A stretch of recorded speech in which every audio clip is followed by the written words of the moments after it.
जय हिंद साथियों, नमस्कार। आज की सैनिक और पूर्व सैनिक खबरों में आपका स्वागत है। जवान से पीओ के अकाउंटेंट ने ली 40,000 रुपए की रिश्वत। 8वां वेतन आयोग जल्द, टर्म्स ऑफ रेफरेंस जारी, 34% बढ़ोतरी। भूतपूर्व सैनिकों के लिए नौकरी का नया अवसर। भर्ती से पहले अग्निवीरों का होगा एक और टेस्ट। ईसीएचएस की नई एडवाइजरी, केवल मेंबर को ही रिफंड। और क्या भूतपूर्व सैनिक नाम से पहले रैंक लगाएं? आइए जानते हैं खबरें विस्तार से। सबसे पहले बात करेंगे, सीबीआई ने पे अकाउंट ऑफिस के एक अकाउंटेंट को 40,000 रुपए की एक जवान से रिश्वत लेते गिरफ्तार किया है। CBI arrest BSF accounts officer in Delhi for accepting ₹40,000 bribe to clear arrears. एक बीएसएफ का जवान जिसका एरियर क्लियर होना था, इसके एवज में पे अकाउंट ऑफिस यानी बीएसएफ जवानों को सैलरी देने वाले ऑफिस द्वारा एरियर का पेमेंट करने की एवज में 40,000 रुपए की रिश्वत मांगी। इसके बाद सीबीआई ने जाल बिछाया और कंप्लेनेंट यानी बीएसएफ के जवान की शिकायत के बाद सीबीआई ने जो AAO PO office BSF Delhi के एक अकाउंटेंट को गिरफ्तार कर लिया है। Official sources in the CBI said that the agency registered the case on Friday against the accused AAO, PO Office, BSF Delhi and other unknown persons on the basis of a complaint filed by the complainant for clearing the pay and arrears bill. BSF जवान का salary और arrear bill pending थे। इसको लेकर BSF के जवान ने जब अपने पे अकाउंट ऑफिस में संपर्क किया तो वहाँ पे जो AAO है यानी असिस्टेंट अकाउंट अफसर है, उसने 40,000 रुपए की जो पहली किस्त ले ली और कुल मिलाकर in his complaint Mahesh Singh alleges that Kumar Verma demanded a 15-20% cut amounting to nearly ₹2 lakh. यानी जो बीएसएफ जवान का कुल एरियर था उसमें से 2 लाख रुपए रिश्वत के तौर पर अकाउंटेंट ने मांगे थे और उसकी जो पहली किस्त है 40,000 रुपए, वो देते समय सीबीआई ने उसको गिरफ्तार कर लिया है। दोस्तों, जो पीओओआर जो आर्मी एयरफोर्स नेवी के हो या फिर जो बीएसएफ या सीएपीएफ को हो, यहाँ पे जितने भी अकाउंटेंट है पीओआर में जो काम कर रहे हैं, ऑडिटर्स है, वो जवानों का पे एंड अलाउंसेस और एरियर्स देने के लिए रिश्वत की डिमांड करते हैं। और अब जो जवान समझदार हो चुके हैं वो सीबीआई को पहले बताते हैं और उसके बाद रिश्वत देते हैं, ताकि इन प्रकार के जो रिश्वतखोर जो पे अकाउंट ऑफिसेस में बैठे हैं उनके ऊपर नकेल कसी जा सके और वो सीबीआई की गिरफ्त में आने के बाद जेल के पीछे पहुंच सके। अच्छा काम किया बीएसएफ के जवान ने, और ऐसा ही काम यदि किसी भारतीय सेना के जवान से कोई रिश्वत मांगता है तो पहले सीबीआई को बताएं और उसके बाद रंगे हाथ उस रिश्वतखोर को पकड़वाएं। बात करेंगे 8वें वेतन आयोग के गठन को लेकर। 21 जुलाई 2025 को लोकसभा में प्रश्न संख्या 150 पूछा गया। जब ये 150 नंबर क्वेश्चन लिस्ट हुआ कि 21 जुलाई 2025 को लोकसभा में सरकार को विपक्ष घेरेगा, तो पेंशनर्स और कर्मचारियों में खुशी की लहर छा गई कि आज तो सरकार को 8वें वेतन आयोग के ऊपर जवाब देना ही पड़ेगा। लेकिन दोस्तों, जब जवाब आया तो कर्मचारियों और पेंशनर्स में एक बार फिर मायूसी छा गई। देखिए, श्री TR बालू और श्री आनंद भदौरिया जी, इन्होंने वित्त मंत्री से पूछा कि क्या 8वें वेतन आयोग की घोषणा कर दी गई है और जो जनवरी 2025 में घोषणा की गई है क्या उसको अधिसूचित किया गया है? यदि हाँ तो उसकी जानकारी रखें, और नहीं तो पिछले 6 महीने में अभी तक सरकार ने जो कमेटी है उसका गठन क्यों नहीं किया है। साथ ही साथ पूछा कि अब 8वें केंद्रीय वेतन आयोग में अध्यक्ष और सदस्यों की नियुक्ति कब की जाएगी और आयोग के विचारात विषय क्या होंगे यानी टर्म्स ऑफ रेफरेंस क्या होंगे। और फाइनली पूछा कि कर्मचारियों और पेंशन भोगियों के लिए रिवाइज्ड वेतनमान कब से लागू किए जाएंगे। सिंपल क्वेश्चन थे, लेकिन सरकार ने जो जवाब दिए हैं वो बिल्कुल ही निराशाजनक जवाब है, जो कि हर एक कर्मचारी और पेंशनर को पहले ही पता है। देखिए, सरकार ने क्या कहा। सरकार ने कहा कि सरकार द्वारा 8वें केंद्रीय वेतन आयोग को गठित करने का निर्णय लिया गया है। किसको पता नहीं, सबको पता है। रक्षा मंत्रालय, गृह मंत्रालय, कार्मिक एवं प्रशिक्षण विभाग और राज्यों सहित प्रमुख हितधारकों से इनपुट मांगे गए, ये भी सबको पता है। सरकार द्वारा 8वें केंद्रीय वेतन आयोग को अधिसूचित कर दिए जाने के बाद 8वें केंद्रीय वेतन आयोग के अध्यक्ष और सदस्यों की नियुक्ति की जाएगी, ये भी सबको पता है। 8वें केंद्रीय वेतन आयोग द्वारा सिफारिश से किए जाने और सरकार द्वारा स्वीकार कर लिए जाने के बाद ही कार्यान्वित किया जाएगा, ये भी सबको पता है कि पहले घोषणा होती है, उसके बाद में अधिसूचित किया जाता है, फिर टर्म्स ऑफ रेफरेंस जारी होती है और फिर अध्यक्ष और सदस्यों की नियुक्ति होती है और जब रिपोर्ट आ जाती है तो सरकार इसको अप्रूव करती है। ये प्रोसेस सबको पता है। सरकार ने तारीख ना बताते हुए या केवल प्रोसेस बताया है जिसकी जरूरत नहीं थी। सरकार को चाहिए था कि वो ये बताएं कि टर्म्स ऑफ रेफरेंस कब जारी होगी, अध्यक्ष और सदस्यों की नियुक्ति किस तारीख को कब तक हो जाएगी, और उसके बाद पता है कि जब वो रिपोर्ट आएगी तो उसको अप्रूवल दिया जाएगा। दोस्तों, अगली अपडेट है डीजीआर की ओर से। डीजीआर ने 17 जुलाई 2025 को एक लेटर जारी किया है जॉब फेयर से लेकर। जॉब फेयर फॉर रिटायरिंग और retired armed forces personnel, Lucknow UP, 22 August 2025। देखिए, the DGR under the aegis of headquarter central command and in partnership with confederation of India industry CII and federation of Indian chambers of commerce and industry FICCI is organising a job fair on 22 August 25 at Lucknow. Lucknow में एक नया रोजगार मेला आयोजित किया जाएगा। The job fair is aimed at providing gainful employment opportunity to retiring and retired armed forces personnel ex servicemen as per their job competencies and skills. यानी जो रिटायर होने वाले और जो रिटायर हो चुके हैं भूतपूर्व सैनिक है, उनकी कॉम्पिटेंसी के अनुसार उनको जॉब दिया जाएगा।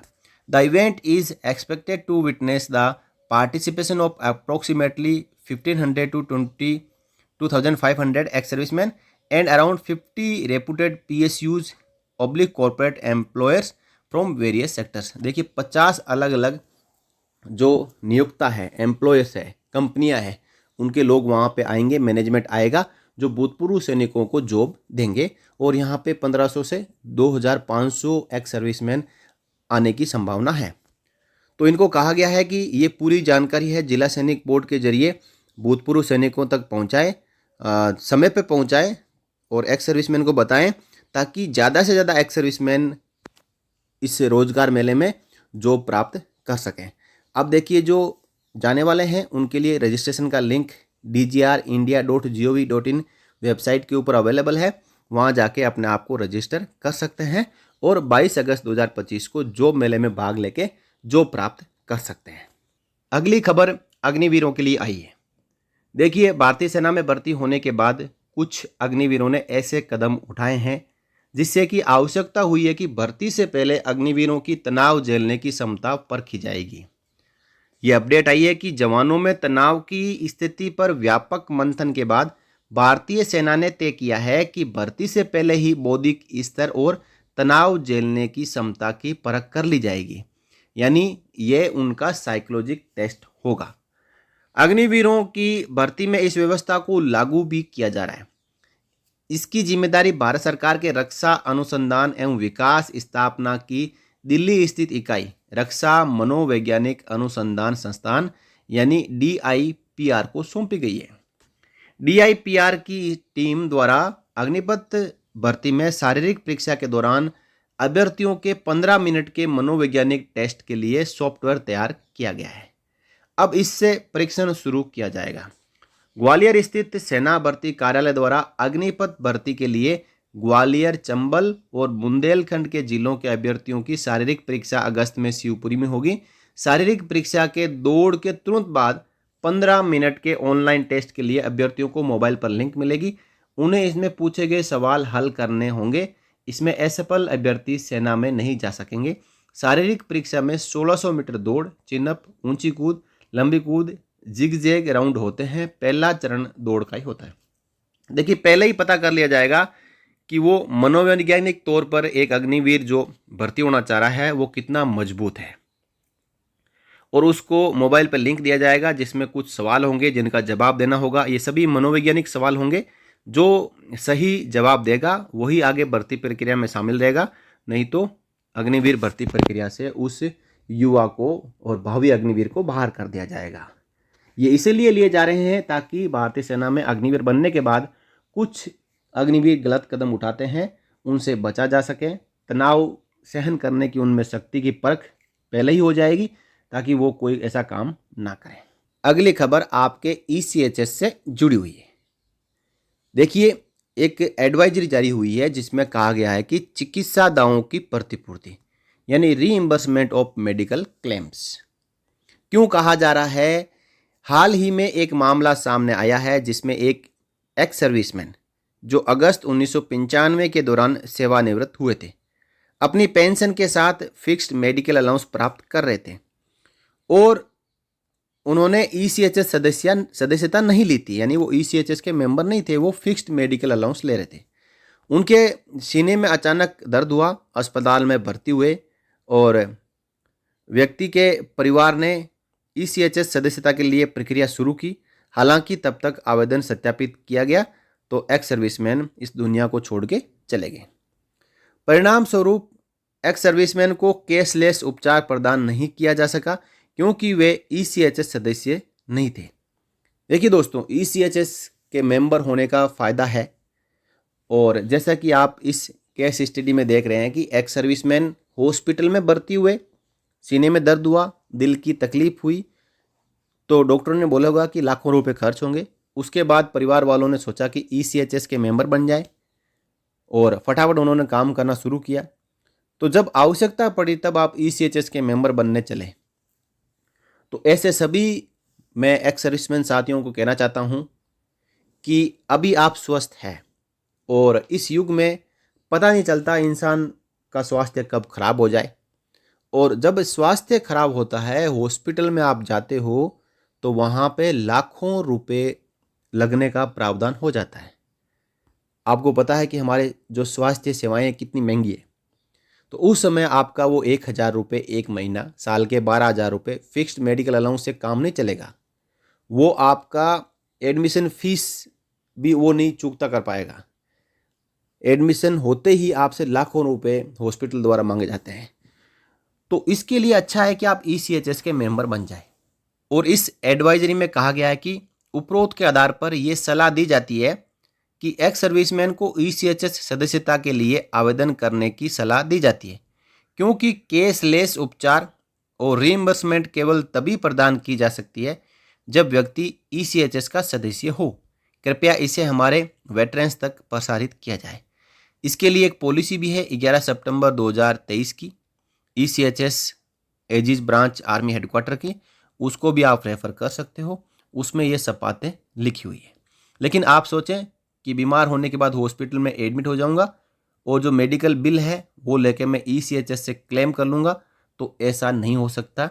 इससे पहले आपको ECHS की सदस्यता लेनी होगी, यानी ECHS सब्सक्राइब करना होगा। कि क्या एक भूतपूर्व सैनिक अपने नाम के आगे रैंक लगा सकते हैं? जैसा कि अधिकारी कर्नल फलाना सिंह, मेजर फलाना सिंह, जहाँ तक कि लेफ्टिनेंट कर्नल होते हैं वो भी कर्नल फलाना सिंह लगाते हैं, तो क्या सिपाही से लेके ऑनरी कैप्टन साहब तक लगा सकते हैं? इसको लेकर 2017 में श्री AR रेड्डी, जो हमारे एक भूतपूर्व सैनिक है, उन्होंने राइट टू इन्फॉर्मेशन एक्ट 2005 के तहत RTI के जरिए जवाब मांगा, और जो जवाब आया है और जो क्वारी थी वो दोनों हम यहाँ पे समझेंगे। देखिए क्वारी क्या थी।